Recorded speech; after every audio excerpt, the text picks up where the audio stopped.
नमस्कार, मी संदीप देसाई. बुलेटिनमध्ये आपल्या सगळ्यांचं स्वागत. बुलेटिनची सुरुवात करू एका ब्रेकिंग बातमीने. शिवसेना आमदारांच्या अपात्रतेवर उद्या महानिकाल होणार आहे. विधानसभा अध्यक्ष राहुल नार्वेकर निकालाचं वाचन करतील. निकालाआधी हालचालींना वेग आलाय. फडणवीसांसह अजित पवार मुख्यमंत्र्यांच्या भेटीसाठी पोहोचलेले आहेत. रश्मी शुक्ला, विवेक फणसाळकर ही वर्षा निवासस्थानी उपस्थित आहेत.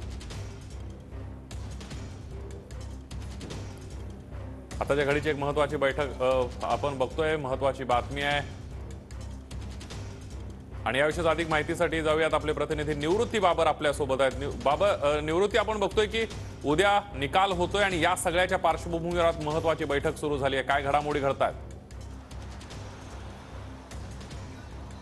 नक्की संदीप, आपण जर पाहायला गेलं तर उद्या अत्यंत महत्त्वाचा दिवस आहे. कारण उद्या दुपारी 4 वाजता अध्यक्षांकडून जे गेल्या अनेक दिवसांपासून जी सुनावणी सुरू होती त्या सुनावणीचं निकालाचं वाचन जे आहे ते निकालाचं वाचन केलं जाणार आहे. आणि याच पार्श्वभूमीवर आणि या काही अवघे तास उरले असताना दोन्ही उपमुख्यमंत्री म्हणजे उपमुख्यमंत्री देवेंद्र फडणवीस आणि उपमुख्यमंत्री अजित पवार मुख्यमंत्री एकनाथ शिंदे यांच्या शासकीय निवासस्थानी जे आहे ते वर्षा निवासस्थानी 9:15 वाजता पोहोचलेले आहेत. आणि त्यानंतर मुंबई पोलीस आयुक्त विवेक फणसळकर हे देखील पोहोचलेले आहेत. त्याचसोबतच राज्याच्या नवनियुक्त डीजी जे आहेत ते रश्मी शुक्ला या देखील पोहोचलेले आहेत. एकंदरीत उद्या निकाल लागल्यानंतर एकंदरीत राज्यामधली कायदा आणि सुव्यवस्थेचा प्रश्न ऐरणीवर येऊ नये, कायदा सुव्यवस्थेचा प्रश्न गंभीर होऊ नये याविषयीची जे आहे ती या बैठकीमध्ये चर्चा केली जाऊ शकते अशी माहिती जी आहे ती माहिती समोर येते. त्याचसोबतच पंतप्रधान नरेंद्र मोदी यांचा देखील मुंबई दौरा आणि नाशिक दौरा आहे. त्या दृष्टीने देखील कशा पद्धतीने कायदा सुव्यवस्था ठेवायचा याविषयी देखील या बैठकीत चर्चा केली जाऊ शकते. परंतु